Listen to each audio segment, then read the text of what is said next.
teachers are automatically renewed unless a non-renewal recommendation is brought to the board, and if they go through that non-renewal in a specific process.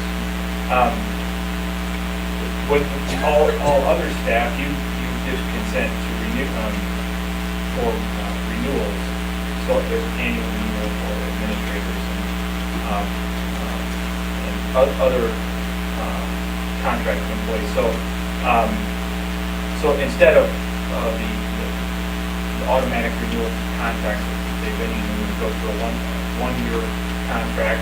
That's not automatic renewal. That's a consent item for renewal every year, like we did tonight with the number of classifications. So that's the recommendation. Along with that, if you do approve that, then we will move to, well, one way or another, we need to move to a different evaluation process for special service providers. They have been evaluated using the teacher evaluation tool, and I think many of them would acknowledge both the evaluator and the professionals themselves would say it's not a great tool for us. It doesn't really reflect or speak to what we do. So we need to separately work on developing new evaluation tools for that group of professionals. It doesn't affect pay rates or pay scales, and it doesn't affect our calendar funds. So those terms would remain the same and make primary differences when your contract instead of automatic. So based on the fact that essentially Kelly Dew brought this, who is our school HR attorney, right, so this is something that not only B49 is looking at, but this is something that's coming to light and most districts are now having to grapple with and look at as a result of Senate Bill 191 very clearly defining various things and who can be evaluated in what way, correct? Correct, yeah. Okay, and You're then, not the only ones.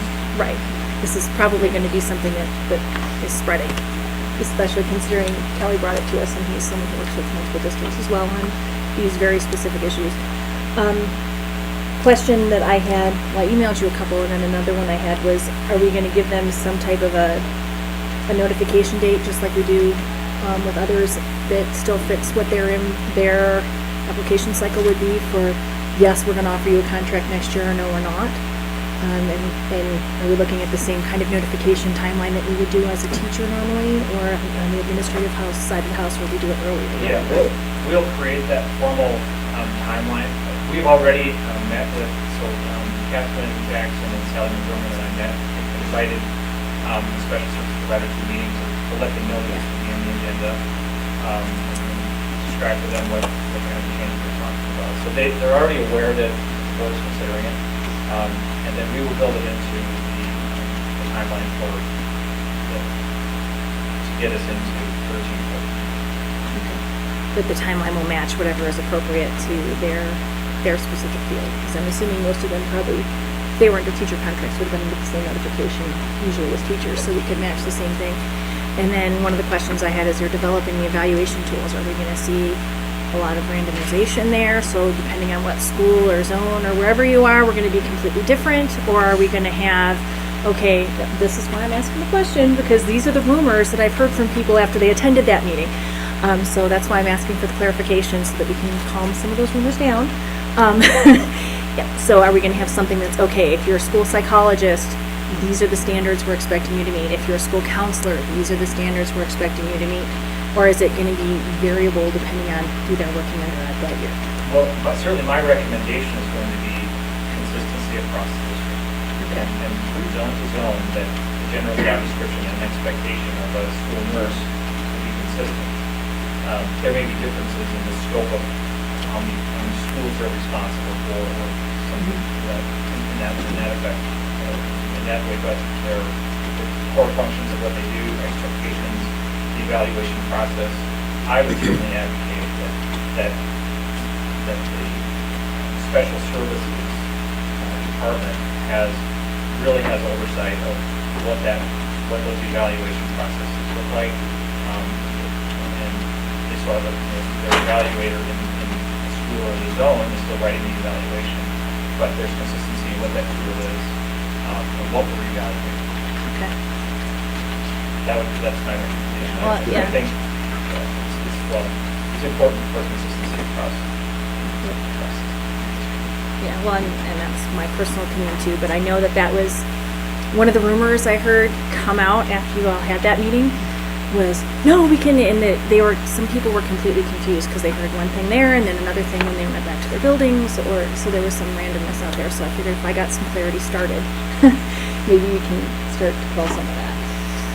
Yeah, and we invited questions and we asked people to follow up with us, and so whatever, we certainly want to hear what questions and concerns are, and addressing this transparently and addressing. Thank you. So from us, you would like us to move this as an action item to change the contractual hiring and the renewal of special education providers? Special services providers. Because it's not just rent. Any objection to moving it as an action next time? I think we have to. Well, I think we have to be looking at this kind of change because of Right, what I'm just SB saying, 191 is Do we moving. have any objection to moving it, or do we need to have a discussion, or we good to move it as an action? Even on a global sense, across the district, we've got to get to the point where we put these people, where we have employees who are in this type of contract, because as the economy begins to have its challenges, we're going to need the flexibility of these types of arrangements. So on a practical side like that, that'd be concerning to me. So we'll go to action next time. Okay. Thank you. Tom. And 9.03, discussion with legislative and policy matters. Okay. For the last 2 weeks, we have been involved with discussions with legislators and other school districts in Denver concerning some proposed legislation regarding school finance.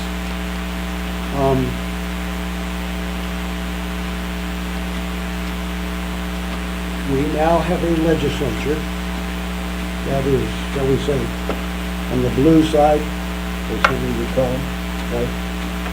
And they have introduced in the last 2.5 weeks 39 pieces of legislation that are targeted at education. The one that concerned me the most is Senator Johnson's revision to the entire mechanism for funding K-12 education in Colorado. The actual bill is not available. I have shared with board members what I have, which is a position paper. Thanks, even though Chris has been a little targeted tonight, without Chris's efforts to pull legislators into the discussion with us, we wouldn't be at the position we're at now. I might add that as part of the discussion groups we've been involved with the last 2 weeks, Mr. Ridgway participated, and in fact, he was one of the key speakers as far as school finance is concerned. He's recognized as an expert in the state. So I guess the simple way to do this would be to have Brett comment on what he knows we're going to be exposed to and what he thinks of it so far. Well, speaking to that specific proposal, Senator Johnston's proposal, the summary that we have for that does, I think, bring some concerns for our district. As I've made presentations over the last couple of years, I think I've tried to highlight some of the unique aspects that we have in our district, it continues to be reflected in the fact that we have the second lowest per pupil revenue in the state. We are getting no assistance for capital needs and things like that.